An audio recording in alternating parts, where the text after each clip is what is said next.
Кеше салған видеомды 200 мыңдай адам қараған, сонда бір сұрақ қойып жатыр да, өзің не ойлайсыңдар деп. Мен ойлайтыным былай, осы мынау банктер несие беруді тоқтату деп ойлаймын, онлайн несиені. 1 миллион теңгеге дейін беруге болады онлайн анандай шайдан шураға, неше түрлі алуға, иә.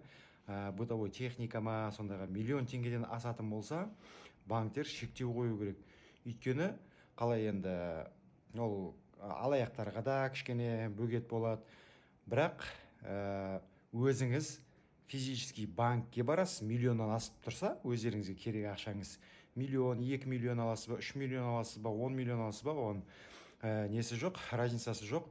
Өзіңіз барып физически сол жерде өзіңіз қол қоясыз ба, биометрия снимать етеді, отпечаток пальца снимать етеді ма, несі жоқ, айырмашылығы жоқ.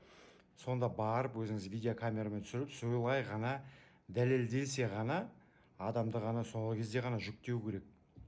Ал мынау нені онлайн несиелерді тоқтату керек. 1 миллионға дейін ғана беруге болады деп, одан асса ол ойын емес қой, өйткені ол үлкен ақша, миллионнан асып кеткенде.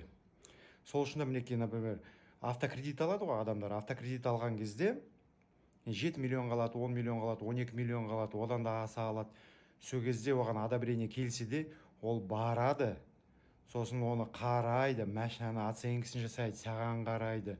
Сосын неге СБ-ларына жібереді қағаз, олар рұқсат бере ме саған кредитке, бермей ме, солай ғана береді, сен өзің қолыңды қойып сөйтесің.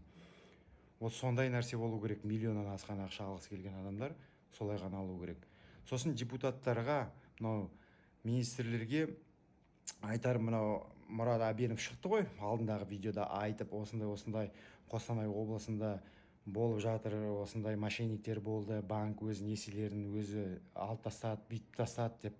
Иә, сол банктерді жарияласын бізге біріншіден. Сосын кімдер істеді, сосын кәдімгідей осындай ресми жерге салып, көрсетіп бізге сотталсын. Міне біздің талап.